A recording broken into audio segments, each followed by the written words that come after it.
So today we're going to talk about sweet potatoes. Now is the time to start your sweet potato slips, okay? And I always have some kind of experiment going on around here. I guess it's just my scientific background, nature, to run an experiment to see which method works the best. The experiment that I have going on is to see whether they sprout quicker, better, more efficiently in water, and in water, whether whole or halved. And then I also have some in some dirt, whole and halved as well. Now, these are doing pretty good in this window. I started these March 1st, and I'm kind of tossed up, really. Now, these I didn't start until I left for out of town. So I started these March 1st. And as you can see, I've got some that are halved and we're already sprouting out. Today is March 23rd. So I've got these sprouted out. What I'll do is break these off, put them in some water, and let them develop roots. But honestly, now actually these are a deeper red potatoes. These were actually out of my garden last year. And I have found that the red potatoes tend to develop slips, the vines, at a slower rate than the orange potatoes. But they both seem to be doing really well. And I've got this one over here. These I left whole. And these I halved. And we've got sprouts going on all of them. So this is actually a pretty close call. Now these I started probably 2 weeks ago before I left town. I'm actually going to, you want to put fresh water in these too every few days, several days. But anyway, so I'm going to be doing that today. This one has rotted on me.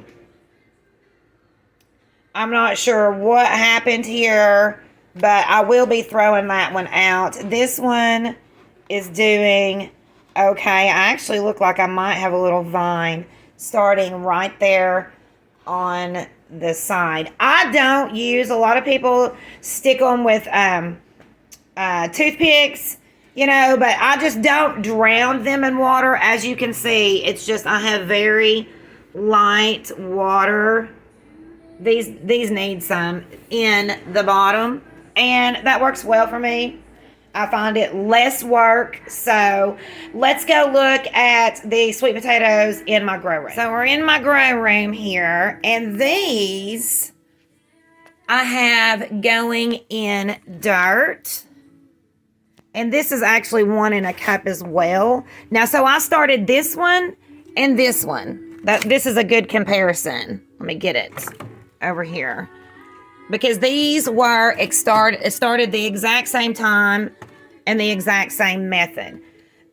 And clearly, the one that I have potted in the dirt is doing way better than this one. I also have one back here that's doing really well. So honestly, it's looking like, and these were done a couple of weeks ago. So they have not been going as long as the ones in the kitchen. So it really does look like the dirt is doing the best. Here's the red one out of my garden that I told you developed slower, but it's still going. Now this one that I have on the side is not doing anything right now. So probably what I need to do is take it and plant it this way and see if I can't get that going like these. Yeah, these are definitely the better ones. I absolutely love sweet potatoes. My husband and I are constantly debating because he likes the white potatoes, and because he says they're a stable crop. But I honestly think that the sweet potatoes, oh look, we got roots growing out wow. This one is doing really well in this pot. This bad boy. And look, I hate to get sidetracked, but I've got 1, 2, 3, 4, 5, 6, 7, 8, 9 slips growing off of this plant. So that's fantastic. This one is definitely the best one by far. But so I like sweet potatoes as more of a staple crop because you do have a potato and they store long term throughout the winter. But during the summer months, you can use the greens in your salads or to cook. I just eat them when I'm out in the field gardening. My mother is fighting cancer. Last year when I harvested my sweet potatoes, I saved my leaves. I clipped off all of my good leaves, dehydrated them, and then pureed them into a powder. So it was like a powder, super green. So I gave her the powder that way she could mix it up in her coffee, drinks, whatever, as a good dose of a green. The leaves are very high in vitamin K.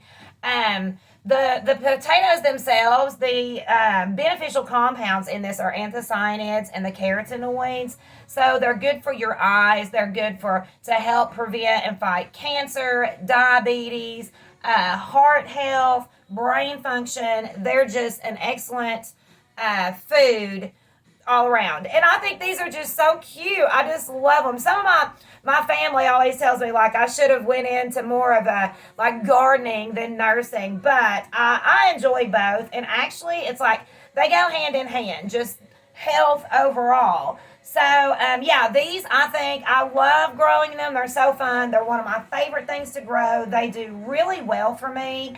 This is going to be my 3rd year growing them, I think, and the kids love to harvest them. They're so fun to harvest. So I'm going to try, every year I try to plant more because honestly, I need more. I'll save my sweet potatoes and do like a casserole for Thanksgiving.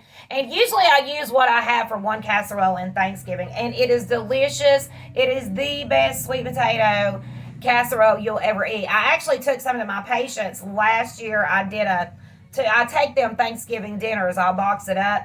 And they loved the sweet potato casserole and my green bean casserole. And it is because it was homegrown and from my garden.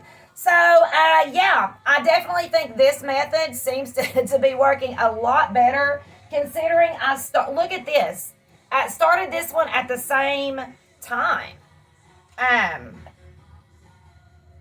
we've got nothing on this one so far. I mean, I might leave it to see. I actually have a little too much water in here too, so we need to get it down. So, this is your sign to start using some sweet potato slips and grow some sweet. So let me tell you also about the experiment I did the first year I grew sweet potatoes. I planted sweet potatoes in this bed, and I also planted sweet potatoes in my yard. I've also grown sweet potatoes I did last year in this container just because I really ran out of space, but it actually added to the data of the experiment. The little red sweet potatoes that I'm growing slips off of in the house, I grew in this box. And that's why they were little, okay? Because they do turn out smaller in a box or a bed. And then I also planted potatoes out here in my yard. I actually planted them here last year. And I just planted a small batch there last year. And the results were that the ones in the yard turned out much better. I'm trying to zoom in on this bee for you. They were bigger. The ones in the yard were bigger. So that's what I have decided to do from here on out because I get better production in my yard and I do have the space for them. Also, what I like about sweet potatoes, I love plants that vine, and they will just vine everywhere, and I think they're beautiful. You can even trail them, but they help keep the weeds down in your garden as well. So that is probably, I don't know if I'm going to plant them in the exact same spot this year. I do know also what I'm planning to do this year is more of like a mound of dirt instead of just directly in the ground, because I think it'll be easier to harvest them, because the kids kind of did scratch them up a little trying to dig them out of the ground. So I think they'll just be easier and get less damage if I build like a dirt hill to plant them in. So I do think that that is the best method. So I get better. It looks like my slips do better straight up in some dirt, and the potatoes themselves grow bigger in my yard.